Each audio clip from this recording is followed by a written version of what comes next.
Dogs don't belong in restaurants. If someone needs a service dog, they should just get takeout. I'm allergic to dogs. What about my rights? Dogs are smelly and gross, and it is completely unsanitary for them to be in any place that serves food.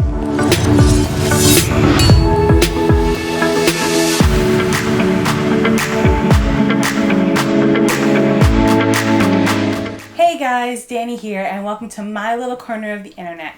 Today we're going to talk about why service dogs are and legally should always be allowed in restaurants. I am going to preface this conversation by saying that I live in Toronto, Ontario, Canada, so any specific laws I mention are going to be based on the area that I live, but all of the general principles are pretty much the same no matter where you go.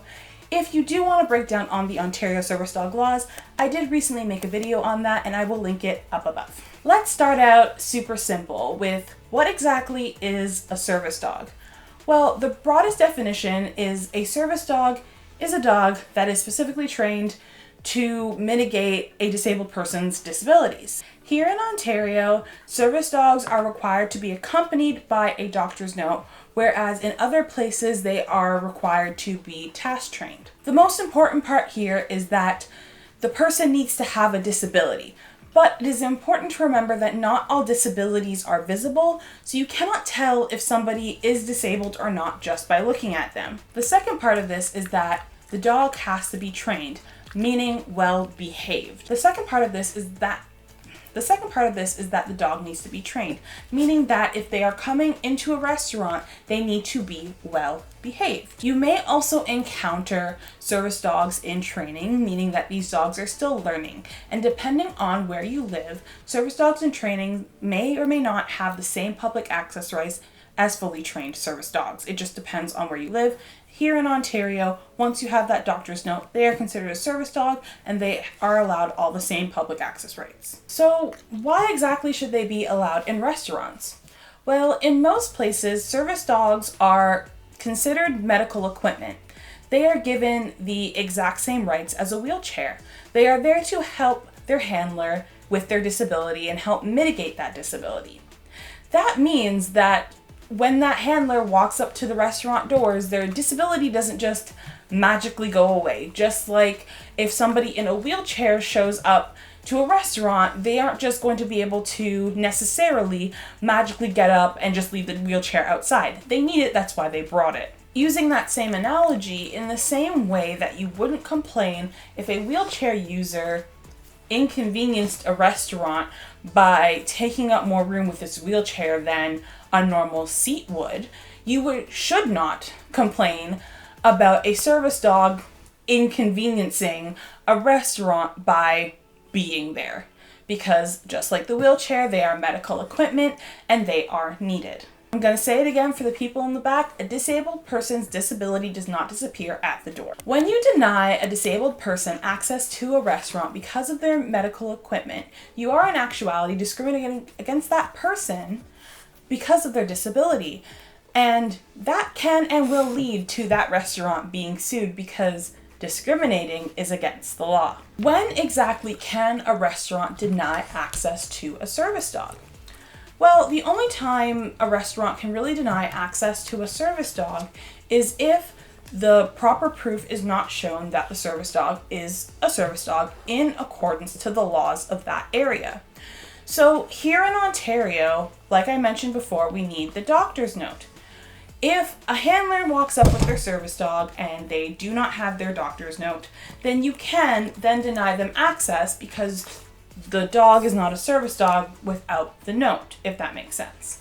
Whereas, for example, in the US, their laws allow any gatekeeper to ask 2 questions.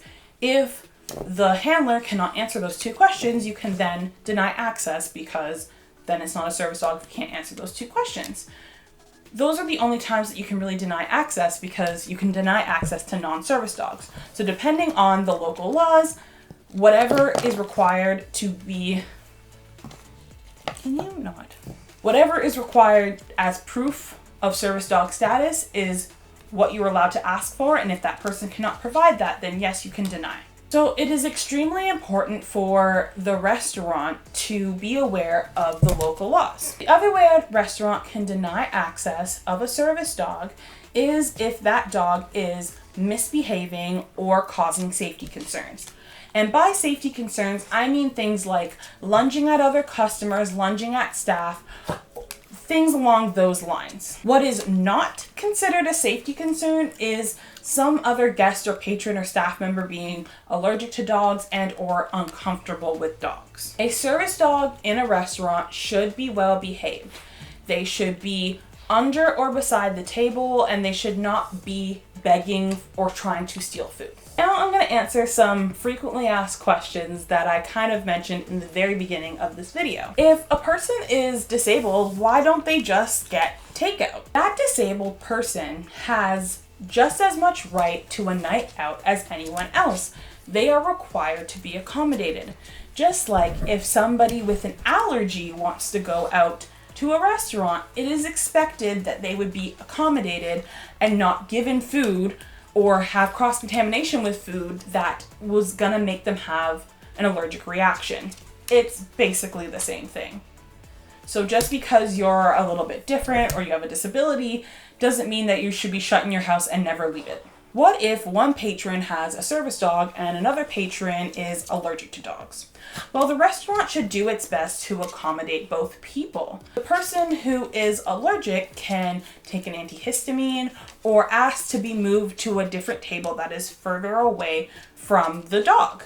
That is perfectly fine. What a restaurant cannot do is put the service dog and its handler in a small dark corner in the restaurant away from absolutely everybody else because there was a dog and he doesn't want to be worried about other people having an allergy. That is not okay. I don't want dog hairs in my food. That's just gross. Service dogs are required to be regularly groomed and maintained.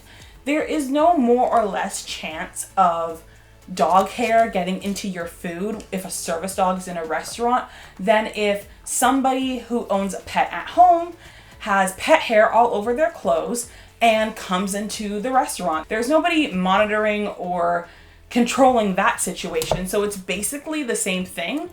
And like I said, service dogs are required to be regularly maintained.